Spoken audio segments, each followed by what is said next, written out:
They say money can buy everything, but nobody tells you what it costs to keep it. I had everything. A company people dream to work for, a house people stop to stare at, and a woman I thought I'd spend my life with. Until one night, I realized I wasn't living a dream. I was living a lie. My name is Daniel. Hope you all having peace in your life. This is the story of how love destroyed money, power, a company everyone wanted to work for, a life everyone envied. But the truth is, having everything doesn't mean you feel anything. It just means you've learned how to hide your emptiness better than others. I wasn't born rich. My father was a construction worker, a man who came home tired, yet smiling. He used to say, "Son, make sure when you grow up, you never check price tags." I kept that promise. I worked 16 hours a day, sacrificed birthdays, friendships, sleep. And one day, I made it. But what nobody tells you is, when you finally get everything, you often lose the reason you started. Then came her. Elena.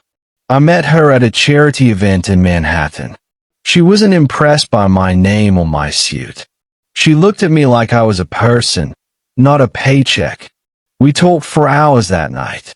She laughed. I listened. And for the first time in years, I felt seen. A few months later, we were inseparable. Within a year, married. I gave her everything. A house by the lake. Trips to Paris. A car she once admired passing by showroom window. But more than anything, I gave her my trust. And trust, that's the most expensive thing a man can ever give. She used to whisper, "Daniel, you work too hard. I just need you." And I believed her. God, I believed her. But love changes, slowly. One day, you're laughing together, and the next, you're strangers sharing a table.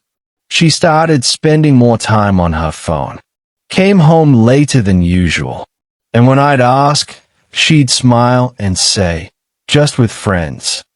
I wanted to believe her. But some nights, when she looked at me, I knew I wasn't the man in her thoughts anymore. It was her birthday. I had planned everything. Candles, roses, her favorite wine. But she never came. At 10 o'clock, I blew out the candles myself. That night, something inside me broke. Not because she wasn't home, but because I wasn't surprised anymore. A few days later, I followed her. She said she was meeting friends. I waited 10 minutes, then drove. And there she was, at a quiet restaurant. With him, Mark, my business partner, the man I trusted like a brother. Their laughter hit me harder than any bullet ever could. I didn't confront them that night. I just drove home and stared at the wedding photo on the wall. That smile I once loved now looked like a lie frozen in time. And I whispered to myself, sometimes the people you die for are the same ones who kill you slowly. Next morning, she came home pretending nothing happened. I looked at her and said calmly, "Mark's birthday dinner, right?" Her face turned pale. She stuttered, "Daniel, what are you talking about?" "I saw you, Elena. I saw everything." She stayed quiet for a long time, then sighed, "Daniel, things changed. You're always busy. I didn't mean for this to happen." I laughed bitterly. "That's the line, isn't it? I didn't mean for this to happen." I looked her straight in the eyes and said, "You can keep the house, the cars, whatever you want, but you'll never have my peace again." Then I walked out. After that day, silence became my best friend. I stopped talking to people. Stopped going to meetings. Stopped caring. I wasn't angry anymore. I was just empty. There were nights I drank till morning. Not to forget her, but to forget myself. Pain became my alarm clock. Regret became my company. And still, I missed her. Not who she was, but who I thought she was. Weeks later, I heard she'd moved in with Mark. And strangely, I felt nothing. Just silence.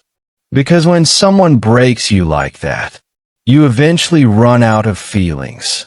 I went to our lake house once. Dust everywhere. The smell of old perfume still lingering. And on the nightstand, a note. I'm sorry, Daniel. You deserve someone better. I laughed. Because that's what betrayal sounds like.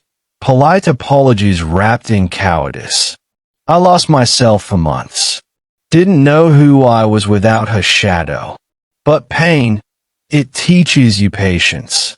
It teaches you silence. And slowly, it teaches you peace. I started waking up early again. Not for work, but for the sunrise. I started cooking for myself. Reading books. Living small, but real. And one day, I saw her again. At a cafe. Alone. She looked older. Sad. Empty. Our eyes met. She smiled faintly.